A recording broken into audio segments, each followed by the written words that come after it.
Well, good morning, everyone. I'm Rosie Chu, and welcome to Bay Area People.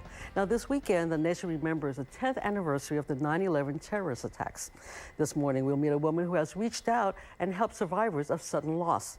Now, using her own experience of sudden loss with her fiancé, author Heidi Snow is now sharing stories from 9/11 and other tragic accidents to help provide grief support. We'll then turn the attention to the question of how to provide jobs. One answer here in the Bay Area is the Treasure Island Job Corps. We'll find out why this job corps is so successful and how they're using the culinary trade for training and job placement.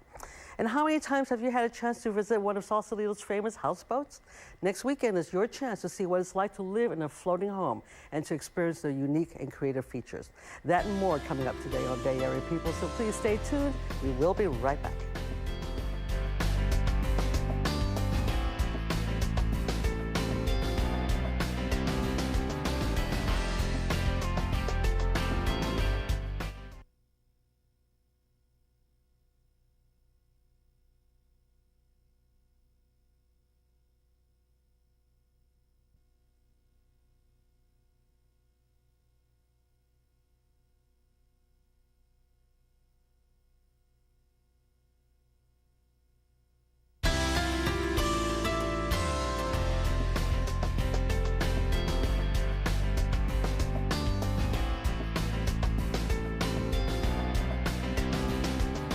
While the nation observes its 10th anniversary of the 9/11 attacks, thousands of families are also dealing with the terrible loss of someone he or she loved. My first guest this morning knows what these families are experiencing because she too experienced sudden loss when her fiancé died in an airplane crash in 1996. She has since created an organization devoted to helping people experiencing sudden loss and has just written a book called Surviving Sudden Loss. And they're all about stories from around the country of people who've been in that situation. I'd like to welcome to Bay Area People author Heidi Snow. Thank you very much, Heidi. Thanks for having me. There's so much more than the book, and we just want to go to the very beginning. You were engaged to a wonderful young man back in 1996 when he was in an airplane crash. Can you tell us briefly what that story is? Yeah, so I lost my fiance on TWA Flight 800 back in 1996. And it was a flight from New York to... It was a flight from JFK to Paris. Okay. And right when the incident occurred, we all gathered and came together at a site where we would all try to gather as much information and remains were being searched for and that kind of thing. But after about 2 weeks, all the disaster response teams disbanded and we all went home. And one of the things I found most difficult is after the funeral and while I was still waiting for his body to be recovered, we were sent back just to go back to life as normal. But for me, life wasn't normal. And for the other 200 people who lost 229 people were on that flight, and they all had to resume their life, go back to work. And what we found is people were having a hard time. And I had met Mayor Giuliani on the site, and he had said, if you ever need anything, give me a call. And I thought, well, I'm in New York City, there must be a plane crash group. And I contacted his office, and they said, well, there isn't one, but maybe the families from Lockerbie 8 years ago might be a valuable resource to you because they've been through it before. So I went to that meeting, and when I walked in there, it was like we didn't have to say a word. It was just, we all knew what it was like to be in this situation, and they welcomed me with open arms. And you said and part of it is that people are supportive of you, and they go through the grief with you, and they go through the motions of, making plans and getting things settled and trying to get yourself back into your regular routine of life. But after that, people kind of had an attitude like, okay, it's time for you to go on with your life. Right. Get over it. And you say that that's not that easy. You can't do that quickly. I just learned so quickly how important it was to be around other people who got it, who got that maybe 3 weeks later, 2 months later, 2 years later, you might have a bad day. Right. And as the rest of the world moves on, sometimes people don't want to bring it up and they don't want to make you uncomfortable. But what we've learned from this book and through Access is that people need to talk about it. And so the concept of Access is that we pair people up with one another of like loss so that they can talk to somebody. Your nonprofit is called Access. It's Aircraft Casualty Emotional Support. And you started it because of the gathering of family members of people who've lost family members or loved ones through plane crashes. Right.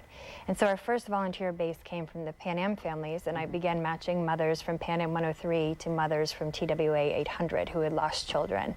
And as that started to grow and those relationships became really bonded, I went back to Giuliani's office and I said, here's what we have. This is from going to that meeting, here's what we've learned. And he said, we definitely need something like this. We never know when the next plane's going to go down out of JFK. And unfortunately, we had Swiss Air, Egypt Air, Alaska Air actually on the West Coast, and then we had 9/11. And Giuliani actually called your organization. I know he was instrumental and was part of the process of creating Access. But when 9/11 happened, he actually asked you to help out with the families that suffered loss through that tragedy. Yes, he had been working with us the whole time, but we were the only organization up and running and already ready because we have 250 grief mentors on call at all times affected by aviation disasters. So of course, when this happened quickly, we were really the only entity up, running, and ready to go immediately. And the book, Surviving Sudden Loss, Stories from Those Who Have Lived It, or stories from people who went through 9/11 as well as some of the other airplane tragedies around the country. And what it really is they're just telling the story, and as well as you tell your story about your loss. It's not a how-to, it's not really advice, but just simply their story. How does reading that story or those stories help me get over something that happened to me? Well, like the concept of access, it is basically being able to talk to somebody else validates that what you're going through is normal. And it's okay if you're having a bad day when maybe other people haven't been through the same thing. Don't acknowledge it anymore. In this book, everybody talks about how important it is to embrace your loss and go through it and bring people around and do things that help you grieve and not put it under the rug and really allow you to be the new person you become from that second when that happened. Well, we hear that maybe people might go into therapy. Is that different from something like Access where you're providing a mentor with somebody that's gone through the same kind of loss? It's a different type of care. Of course, we think all care is wonderful, and if you have the courage to reach out and get it, it's very important. Our specific care is really validating and having a role model, somebody where if you're having you can see that you can get through it because they have too.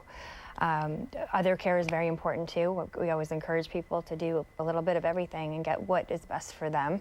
But what we find with Access is just being able to identify with somebody else makes it feel like when you feel like you're not healing through the stages, or maybe you're having a bad day and you feel like you've been set back 2 years, that's okay.